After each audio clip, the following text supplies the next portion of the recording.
Welcome to the Prog Corner, boys and girls. Today's episode's going to be an exciting one.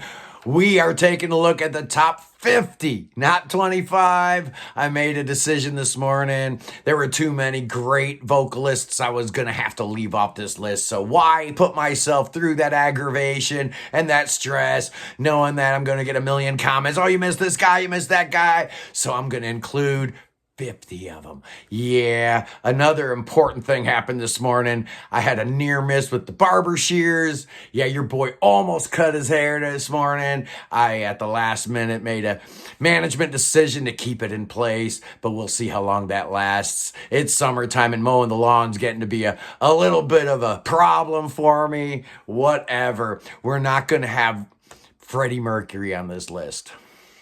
No Robert Plant. No Mike Patton, no Ian Gillan, no Tommy Shaw, no Chris Squire. Frank Zappa doesn't make my top vocalist list, neither does Jeff Lynne or Todd Rundgren. Casey McPherson, got a look-see, but he didn't make it. Peter Nichols from IQ. He almost got in there. Thies Van Leer from Focus. Einar Solberg from Leprous. Courtney Swain almost made the list. Leslie Hunt from District 97 almost made the list. Nad Sylvan almost made the list. The last one I left off, number 51, just so you freaks know, is Ray Davies from Supertramp. That one kind of hurt, but at number 50, without any further ado, let's do this thing. We're going with a modern one, and this guy's amazing. You may not know him, but you're gonna know him soon enough. It's Beau West from Evership. This guy's voice is absolutely incredible. Apparently, Dude Man moved to Nashville to be a star, and it just wasn't happening for him, so he started doing day jobs, gave up the whole music thing. Him and his wife decided it just wasn't going to happen, and then he met Shan Atkinson, and the two of them formed Evership, and this guy's voice, oh my goodness. If you complain about modern prog not having great vocals, that the old prog bands had all the great prog singers, you need to check out Evership, because you will have a different opinion after that. And number 49, it's James LaBrie, the great mad Canadian who took over in Dream Theater back in 1991. Yeah, I like his voice. A lot of people do not. The vibrato gets a whole lot of flack from people.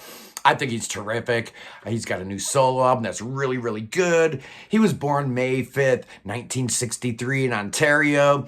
Dude's even got 5 solo albums. The new one just came out this year. Is actually really good. More singer-songwriter kind of stuff.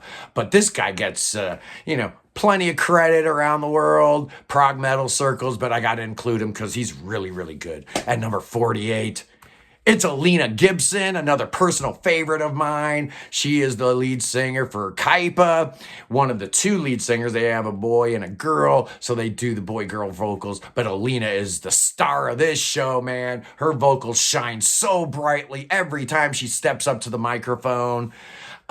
She's worked with Jason Derulo. She's worked with Nick Carter from the Backstreet Boys. Apparently she got her start in something called the Melody Festivalen in 2000 and whatever. She'd been working with Eurovision. So she's not just a singer, she's a songwriter too. I guess she's had quite a few entries in Eurovision, Sweden's entries. The girl's just amazing. I love her voice. I love Kaipa, and she's a big, big reason why. At number 47, let's go to Italy and Aldo Tagliapietra. Oh man, the guy with the name that's really hard to pronounce, but once you hear his voice, you will never ever forget it.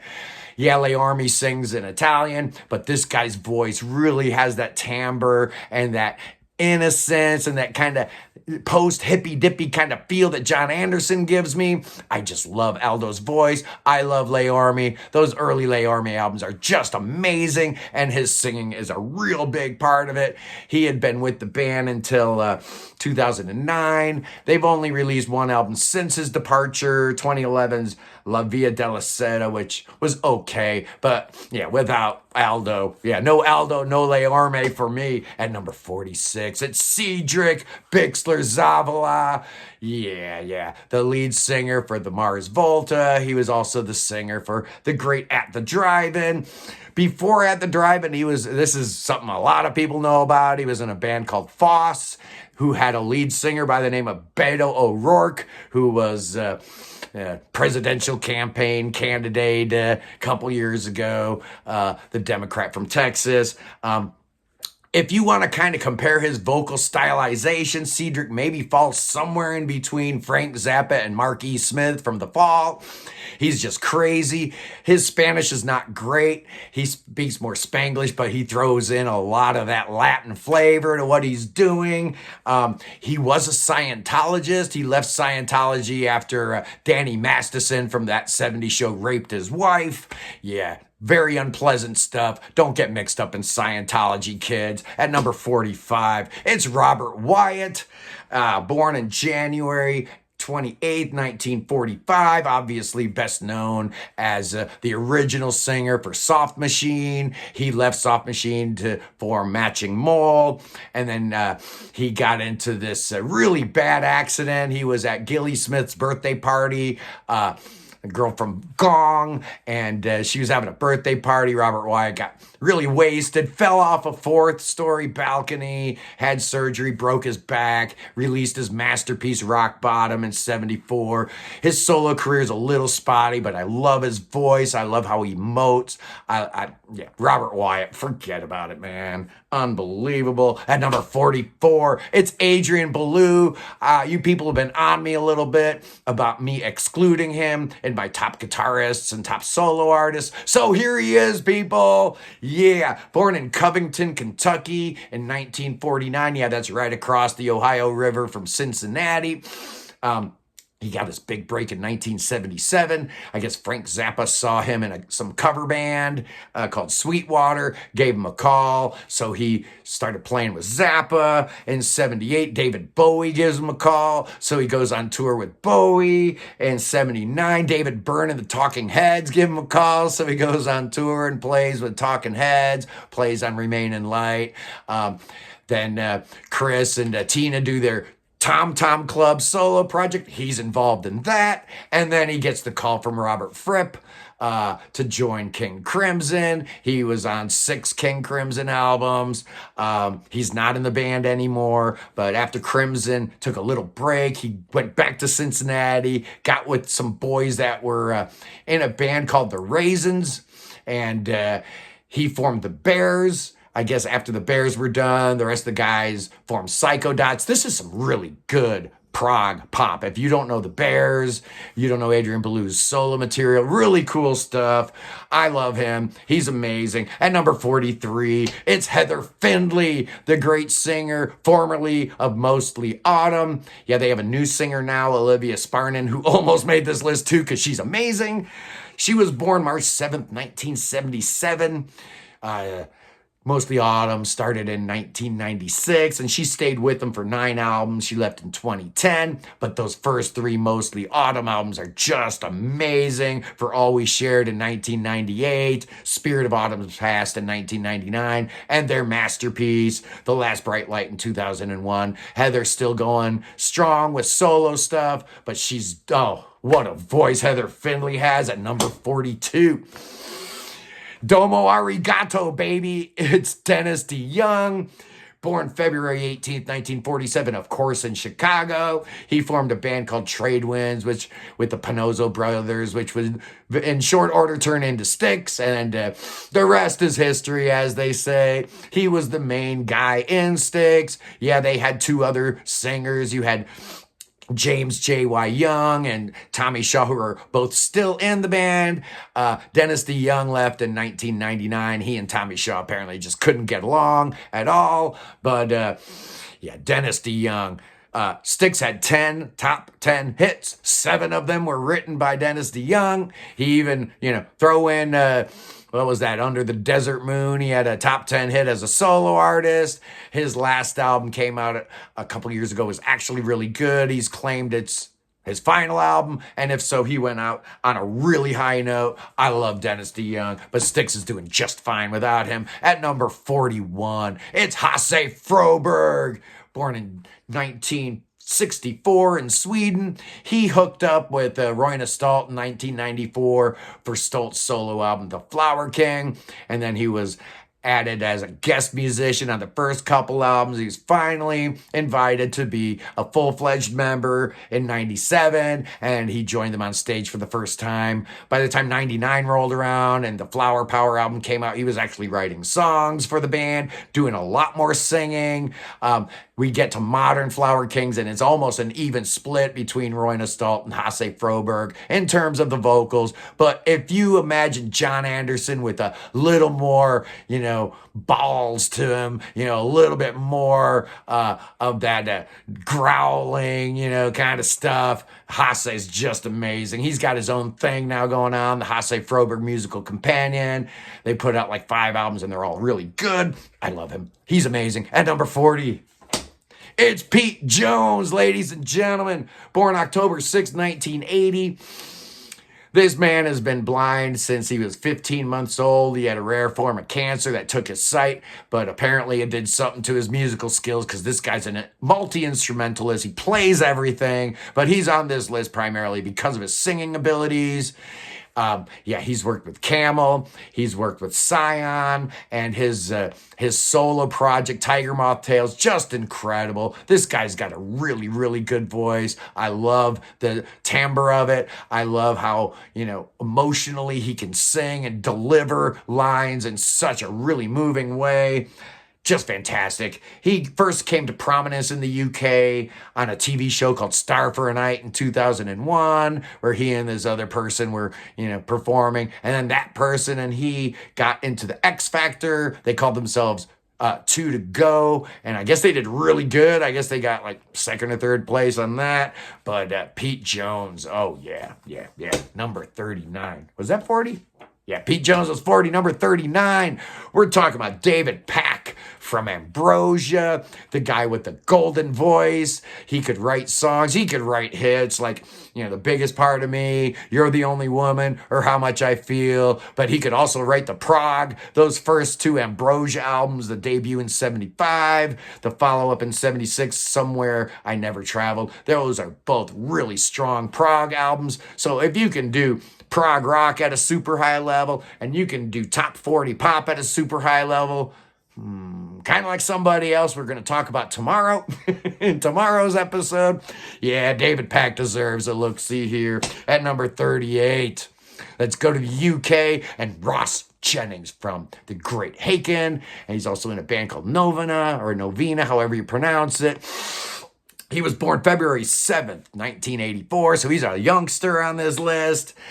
He just dropped a solo album last year, Shadow of My Future Self, which is actually fantastic. He's also now in a project with Nick DiVirgilio and Neil Morse called, originally enough, DiVirgilio, Morse, and Jennings. Their first album, Troika, came out, and it's really, really good. He's also sung with Star One. This guy's voice is incredible. Yeah, Haken's on the heavier side of the prog spectrum, but Ross Jennings just keeps it real. He's amazing. At number 37, it's Christina Booth from the Great Magenta, born in 1965 in Wales.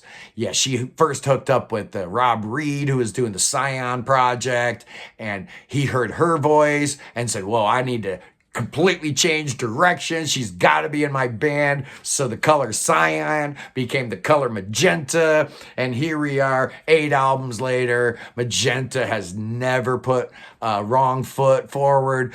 All 8 albums are great. 2001's Revolutions, unbelievable. 2004 7, a classic. 2006 Home, a lot of people love that album. It's kind of my least favorite, I think. Metamorphosis in 2008, Chameleon in 2011, the 27 Club in 2013, We Are Legends 2017, and 2020's Master of Illusions. If you don't know Magenta and the great Christina Booth, you definitely need to check them out. It's almost like Annie Haslam joined Yes. It's just sick. It's so good.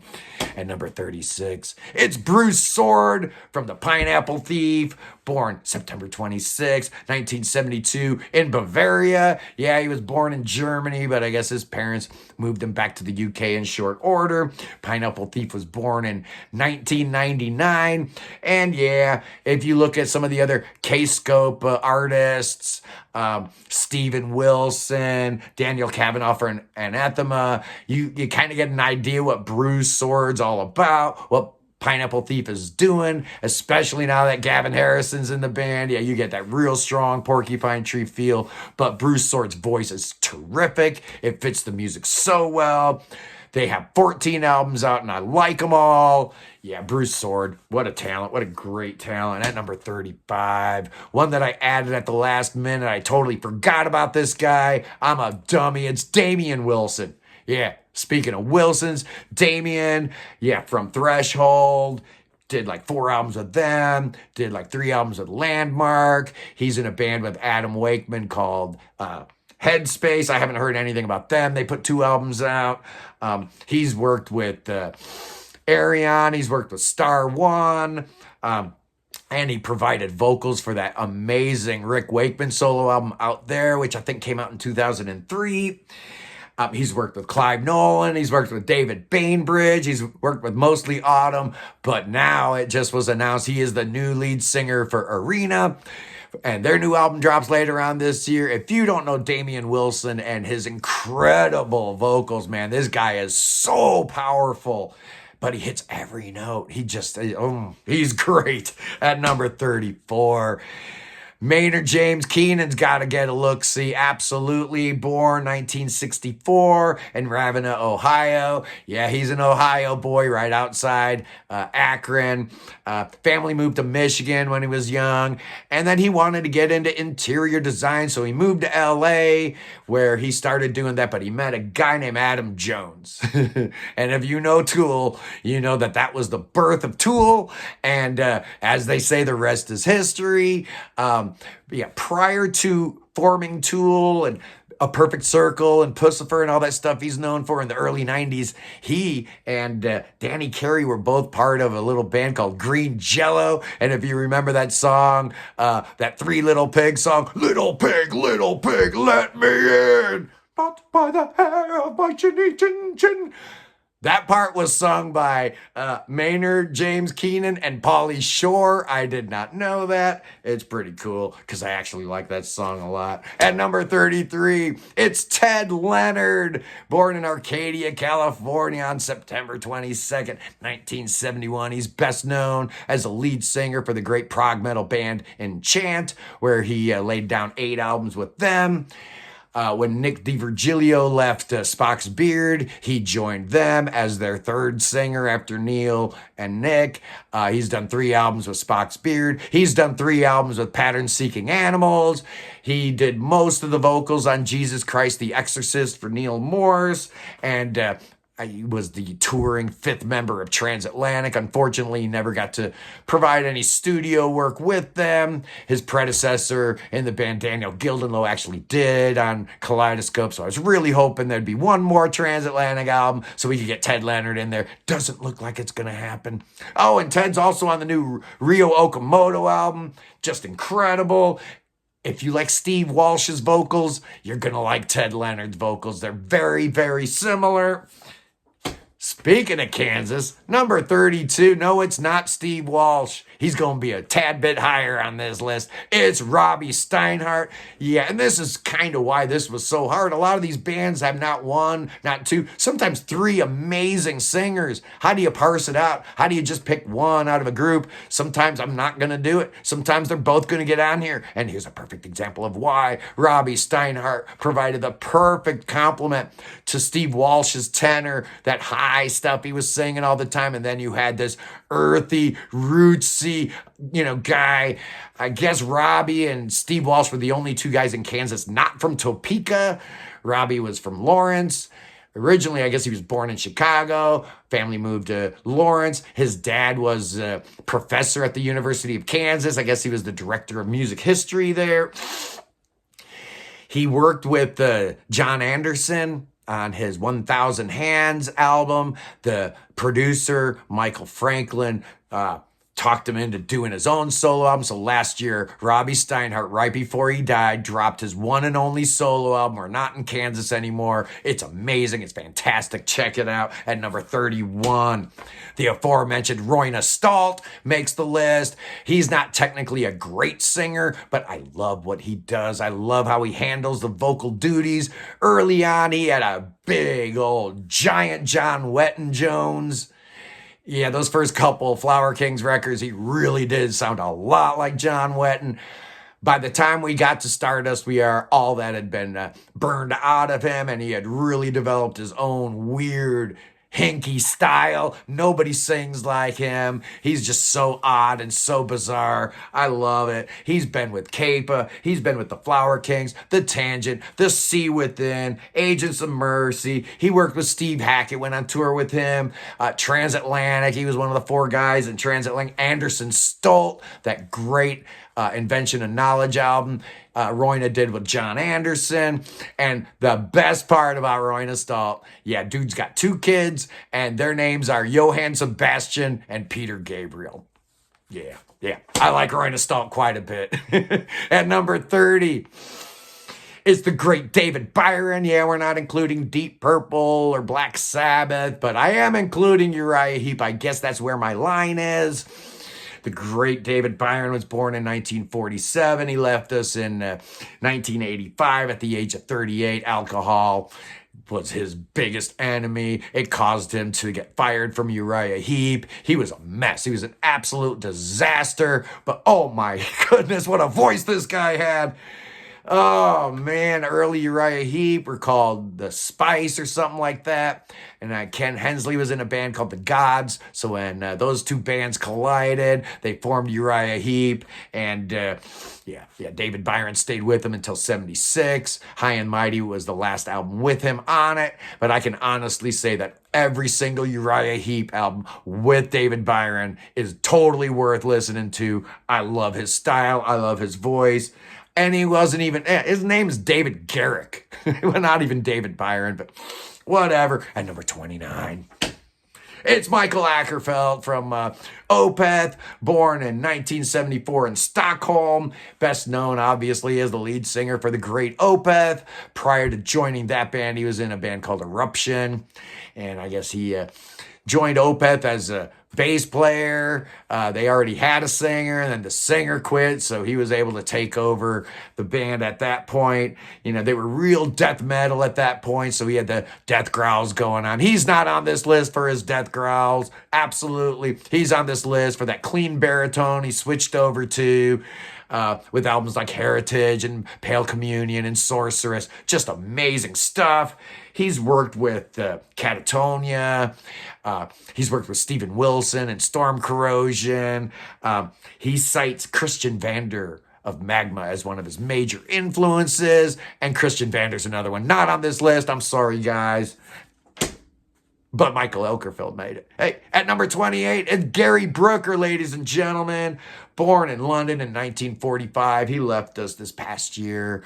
Very, very sad. He started out in a band called the Paramounts with Robin Trower. And then he formed Procol Harum with Matthew Fisher and Robin Trower. And then those 2 guys left. And Brooker became pretty much the de facto lead guy, the head honcho in Procol Harum. Even though he never wrote a single word, every single lyric he sang came from the pen of Keith Reed, which is perfectly okay because, man, that guy writes some great lyrics. I just love it. Gary also worked quite a bit with George Harrison, All Things Must Pass. He was on quite a few Harrison albums, like 3 or 4 of them, as I remember. He put out 3 solo albums, and this is a guy who met his wife in 1965, and they stayed together from the day they met each other. Frankie Rideau is the widow here. No kids involved. Very sad. We love you, Gary. At number 27...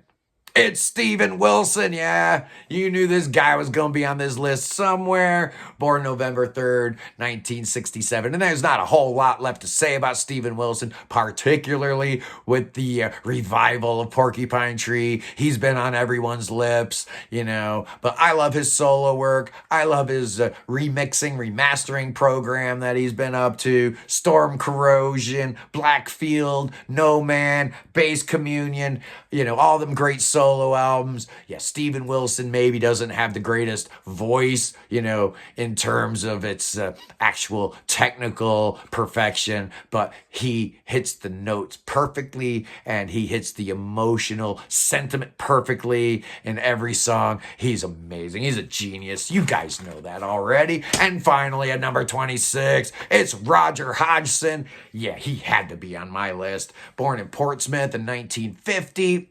He was originally in a band called Argosy that had a guy named Elton John in that band.